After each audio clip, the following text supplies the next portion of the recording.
I was a guest presenter at the Glenmiller Society's meeting yesterday afternoon, and during the news section of their recital, I was introduced to the double album from which I took that track.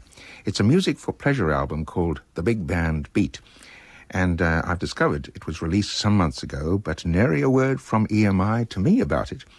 You would have thought that this little old program, which has been around for 20 or so years, would rate in their PR department as a possible shop window for any big band release that they may have, especially as it was not that long ago that I was commenting on the quality and no longer availability of recordings by that fine British band of Tommy Watts. That's whose orchestra it was playing 5'2", Eyes of Blue.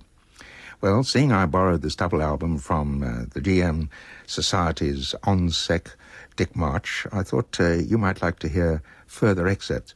As a matter of fact, I heard several of the assembled company yesterday saying that they had had difficulty getting the set. Well, if the company doesn't use the obvious shop window, how do they expect people to know?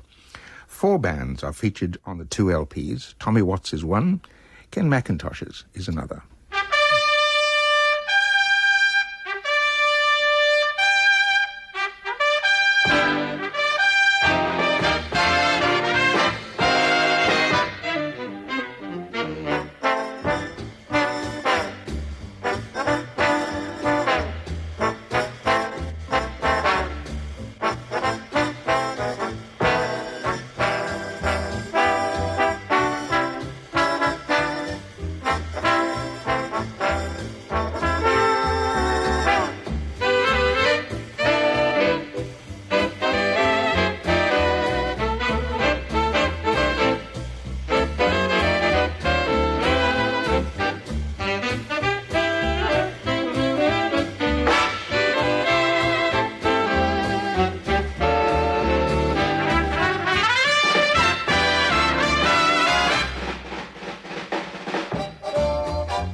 Ken McIntosh Orchestra in a version arranged by Norman Warren of Did Ken John Peel, which they call the Berkeley Hunt. That particular Ken Mac item was published in 1955, and the other tracks by this band included in the set vary in age between 1953, 54 and 56, and include Ken's great hit, The Creep. The third band in the set is Alan Ainsworth's, and the choice is a bit strange in a couple of instances, Hells Bells and 18th Century Rock, which are played by Alan Ainsworth's Rockefellers. Well, certainly not a big band in the terms of this album, actually just assorted keyboards, including an electronic organ and a rhythm section. A couple of novelties, really, which have no relevance to tunes like Bedtime for Drums and the Cobbler's Song, which are here, and which were in fact recorded by the NDO quietly and in stereo. Unfortunately, they're not in stereo in this set, as you'll hear.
Alan Ainsworth's treatment of the Cobbler's Song from Choo Chin Chow, is it not? The fourth band is Jack Parnell's, and 4 of his 6 items in the set are taken from that much-acclaimed album, the 10-inch Trip to Mars, on Parlophone it was. And they include Skin Deep, The Champ, the title tune, Trip to Mars, and the always requested The Hawk Talks.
Jack Parnell's orchestra, and the Hawk Talks. Well, if you're happy, I'm happy to have a second time around selecting from these 24 tracks in this set. Incidentally, there is one vocal among them, and it comes from Jack Parnell, a single, I guess it was, issued in 1954 called Sky Blue Shirt and Rainbow Tie. Colourful little opus, I guess. But we'll go back now to Ken McIntosh and a Ray Anthony tune, also cut around 1954, Air Express.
Ken McIntosh and Air Express. As I said, a Ray Anthony opus, and that is very timely indeed, because Ray Anthony is due to visit Britain next month. I don't mean that he's bringing the band in or anything like that, but he will be here, and the Harry James Society will play host to him, along with Frank Toohey, who's responsible for the release of Ray's aerospace albums in Britain.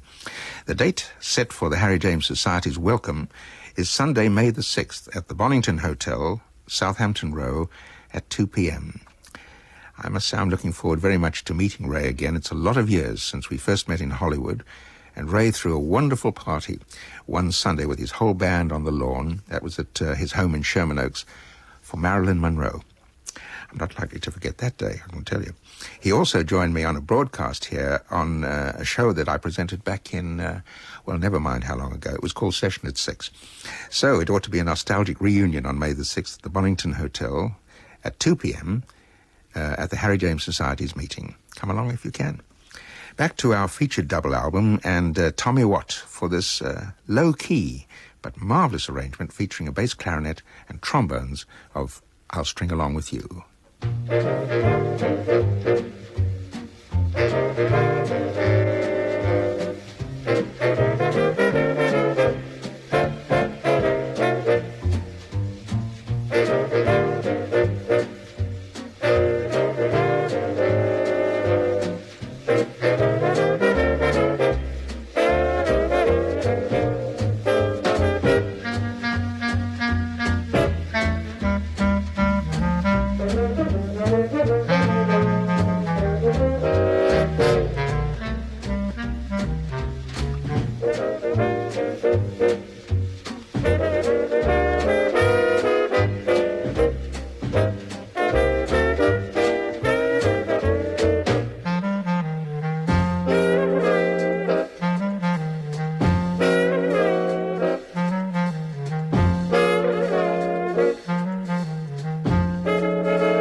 Scott's neatly tailored arrangement of I'll String Along With You.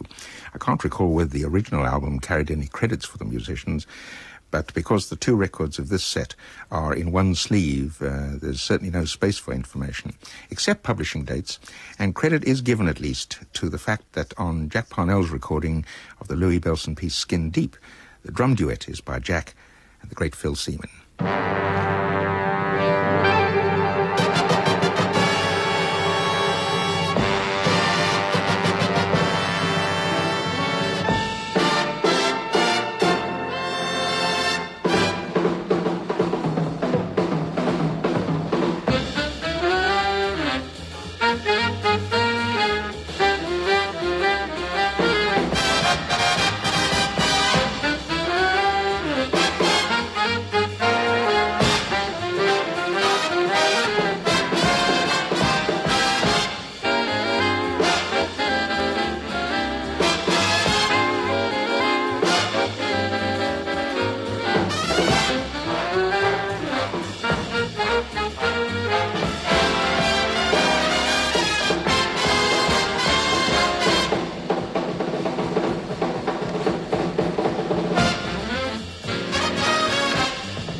Skin Deep from the Jack Parnell Orchestra with Phil Seaman and Jack sharing the drum figures. So it makes it two from the Louis Bellson book because he also wrote the Hawk Talks. And after that drumathon, I think we might round off our look at this double album with Alan Ainsworth's Bedtime for Drums.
Yes, look out my stereo copy of that sometime. Bedtime for Drums by the Alan Ainsworth Orchestra, actually the NDO, with Sid Lawrence in there and so on.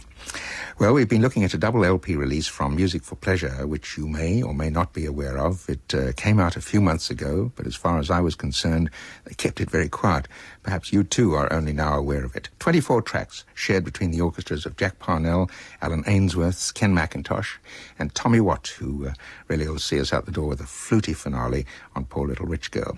The album is called The Big Band Beat, and it's on Music for Pleasure DL 1161. MFP DL 1161. So I'm off until we meet again on Sunday on FM for Sounds Easy, and next Monday for more dance bands and big bands. Till either or both, Alan Dell saying bye-bye.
Thanks a lot, Alan.